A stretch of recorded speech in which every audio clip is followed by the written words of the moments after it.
You Can Only Get Drunk for the First Time Once by Kyle Colby Jones.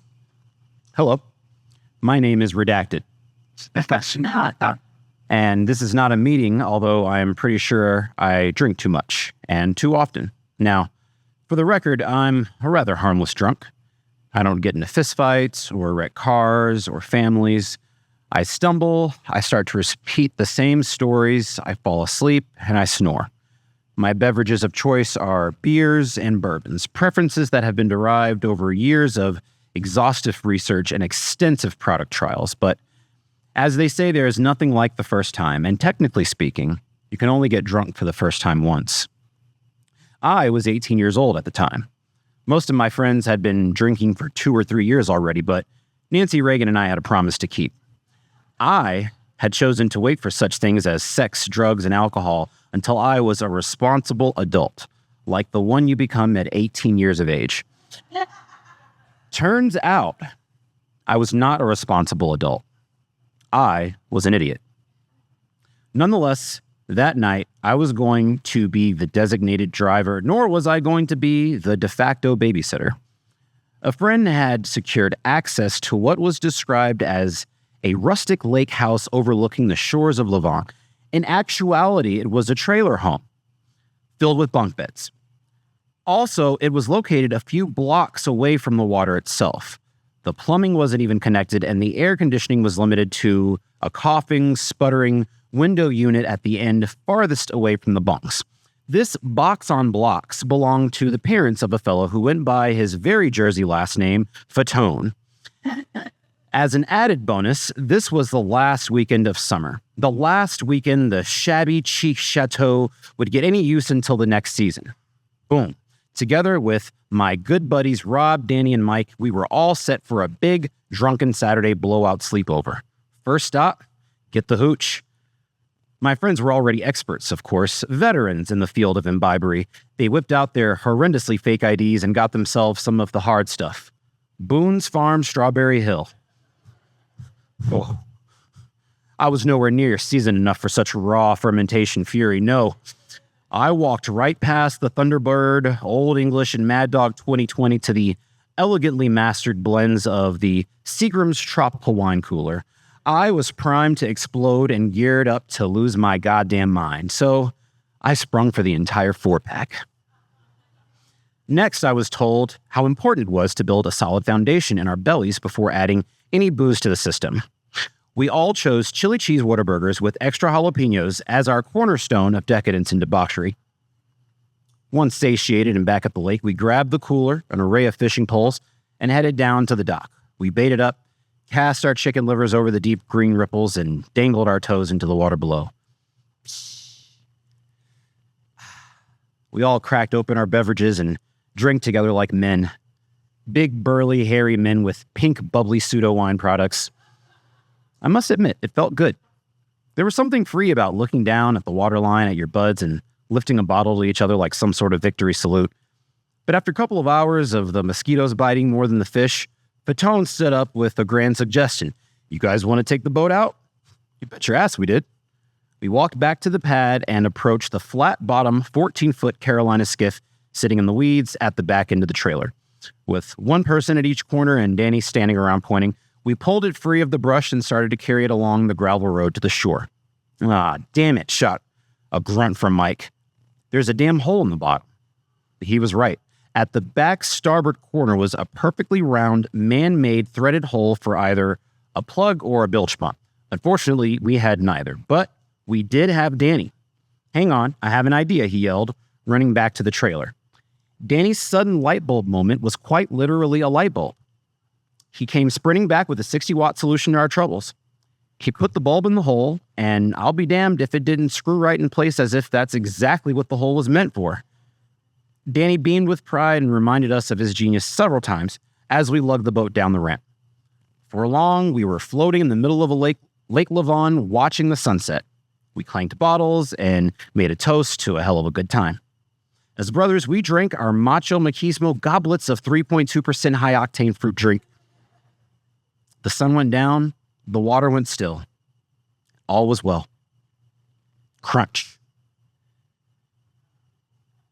Everyone knew what had just happened. Shit, guys, came a voice from the back starboard corner. Danny, you fucking idiot. He lifted up his foot, revealing a small geyser spewing lake water and shards of glass into the boat. Everyone scrambled around trying to find something to stuff inside the hole, but we were taking on water fast. We started to bail it out with our hands and the cooler, but we couldn't keep up. The boat was going down fast. Rob was finally the one to say it out loud. We're going to have to swim to shore. We all looked at each other and agreed. Rob was the strongest swimmer, so we decided he would swim in the back to keep an eye on everybody else. To step off at the same time. 3, 2, 1, deep breath, splash. I immediately went in to a breaststroke when my leg slapped up against something. I stopped kicking and reached out, stretching with my toes. And then, well, I just kind of stood up.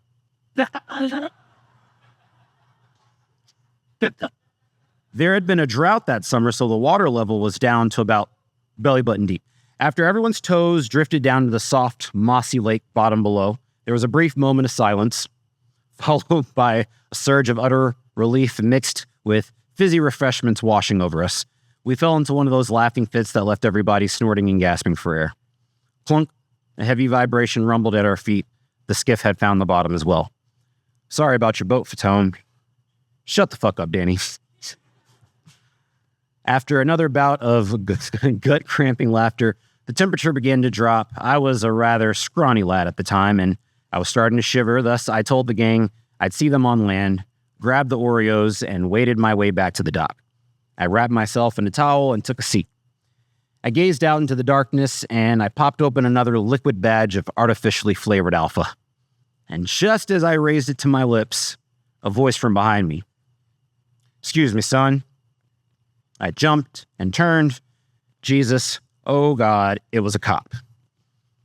I slowly lowered my Seagram's tropical wine cooler. "Yes, sir, Mr. Officer, sir." "You here alone, kid?" I wasn't going to rat out my homies. "Yes, sir, just me." "Oh, really?" He motions over to the row of 1,000 million fishing poles. But before I could even try to explain, my buddies, squatting out in the water, started whispering to each other. For the record, they were at least making an attempt to be quiet and discreet, but the smooth, flat surface of water is a perfect conductor of sound. Both the cop and I could hear every word. "Dude, it's a cop." "Oh, crap." "Shh, he's gonna hear you, dipshit." The cop looked at me and just shook his head. I sat perfectly still, hoping he would forget I was there. Somehow, my waterlogged friends found a way to make it worse. They started to talk shit. "What's the cop gonna do? Swim his fat ass out here? Chuckle, chuckle, chuckle." I closed my eyes as they quietly blustered more big talk. "Well, if he tries anything, then I'll just have to give him a beat down. Chuckle, chuckle, chuckle." The cop stood there with his arms folded, letting the excruciating Beavis and Butthead banter continue for what felt like weeks. Finally, he broke in. "Are you morons done?" There was another brief moment of silence as the morons absorbed the new information and ultimately realized just how deep in the shit they were. "Get your limp dicks out of the water now." As they moved towards the shore, blaming each other, still whispering for some reason, the cop turned to me. "I got a couple of calls about a bunch of screaming and yelling coming from the middle of the lake. They thought somebody might be in trouble." I was going to explain to him that we were actually just having a good old laugh and that we sunk a boat, but I chose otherwise. Once he corralled all of us all together on the dock, dripping wet, Mr. Officer Sir gave us a pretty good tongue lashing, but he stopped short of anything involving fingerprints.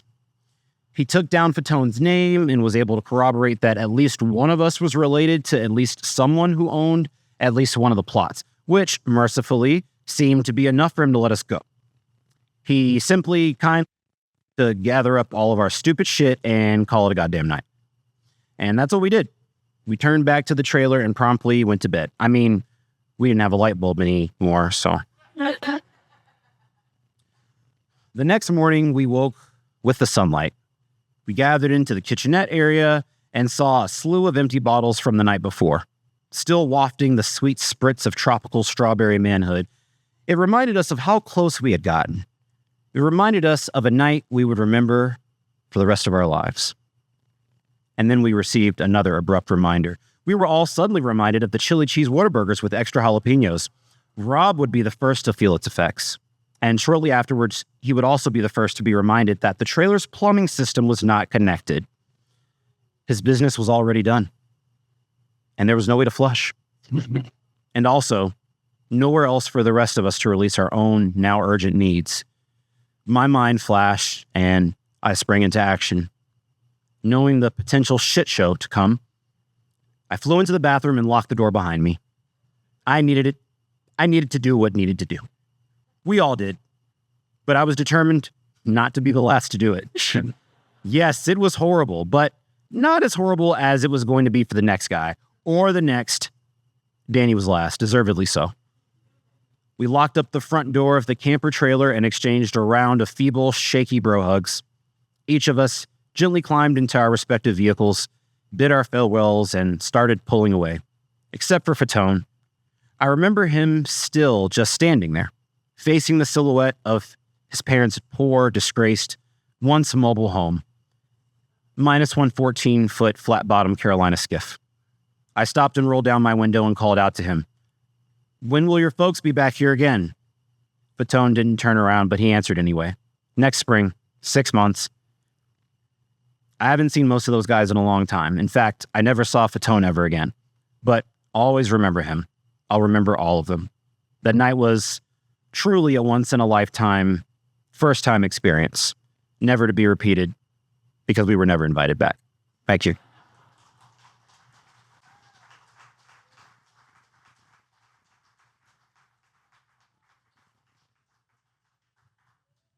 Hey, y'all, I'm back up here. Yeah, I honestly wish that I could remember the first time that I got drunk. That was many, many drinks ago. I can remember the one drink that will haunt me to my dreams, and that is Rumpelmans. Anybody like Rumpelmans in here? If you've never had Rumpelmans, it literally tastes like a melted peppermint, but it's actually the most god-awful thing. Please don't do it unless you want to have a good time, you know. Yeah, it's Jesus god-awful. Anyway, let's give another round of applause for our reader and our writer. Yeah, that was a good one. That was a really good one. I like that. Right. Our next one is Worry Journal Day 1, written by Ann Christensen and read by Caitlin Halpern. Yeah.